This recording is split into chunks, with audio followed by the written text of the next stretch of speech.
This episode of Proper English is brought to you by words and phrases related to relaxation, the difference between infinity and eternity, and the idiom "let sleeping dogs lie."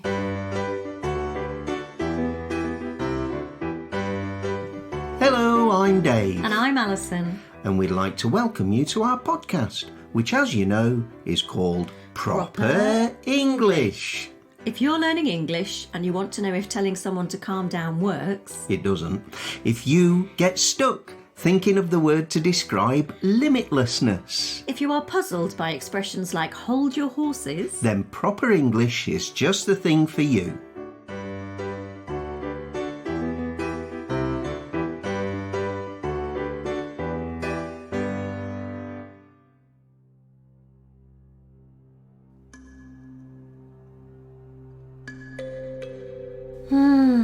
Relax.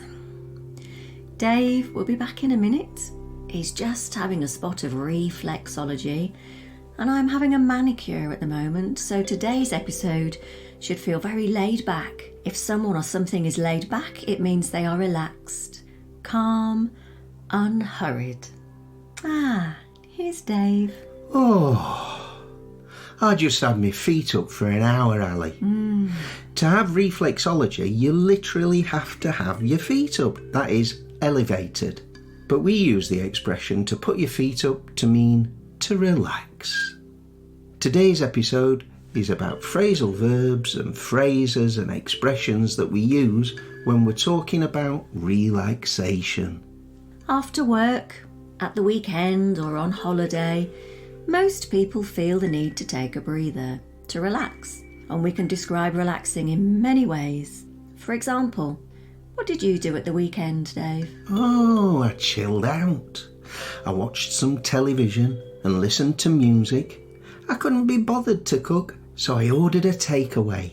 It was great. You chillaxed. Oh. That's a portmanteau word combining chill and relax.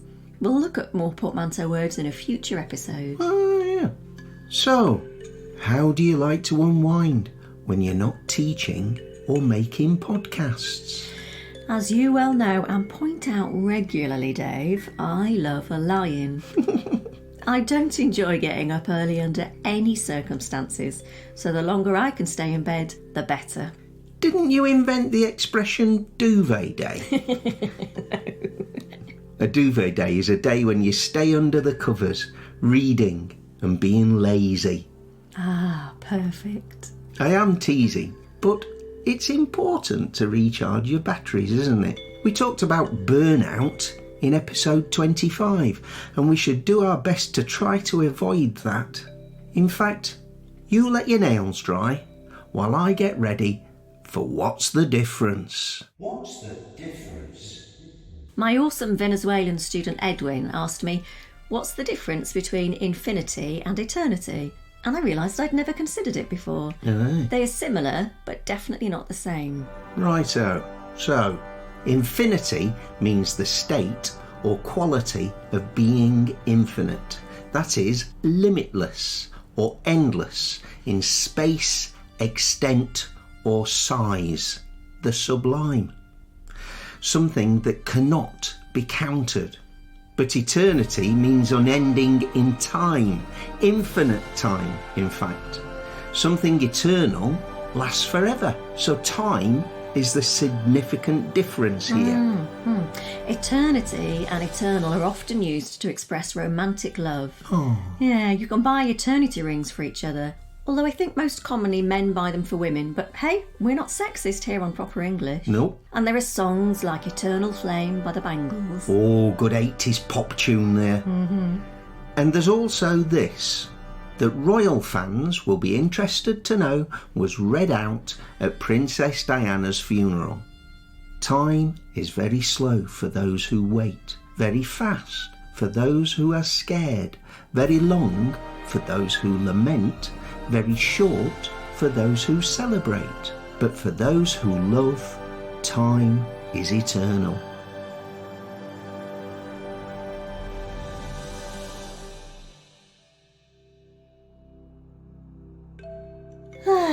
Back to relaxing then. Relaxing isn't always about doing nothing.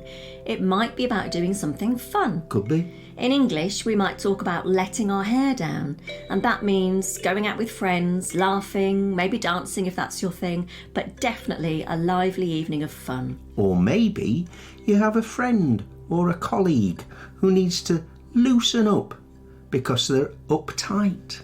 Maybe they take everything a bit too seriously. Loosen up is used metaphorically, but you can see where it comes from. When we're not relaxed, our muscles tighten, they clench. Let's get a shoulder massage when we finish this episode, Dave, to make sure we unwind. Oh yeah. Of course, telling somebody to relax rarely works. It can have the opposite effect. Lighten up, you're being so serious. Might not get the result you were looking for. Yeah, it can seem quite antagonistic. How about calm down? Oh, calm down, dear. Oh, indeed. There are genuine reasons why being told to calm down actually makes you feel worse. Really? Yeah, I looked online, and according to psychologists, being told to calm down has the effect of trivialising or dismissing our emotions. So we feel defensive because it seems like the other person isn't taking our feelings seriously. Oh, and how about hold your horses? That's not so bad. But that's a handy way of telling someone to take a pause. And it's not as annoying as being told to calm down, I don't think. No. It's more like asking them to wait. Or perhaps think again. Oh, Dave, I'm booking a fortnight's holiday at an all-inclusive spa resort in the Philippines. Hold your horses, Ali. I'm not sure we can afford that at the moment. Oh, okay. A long weekend in Lisbon it is then. Okay.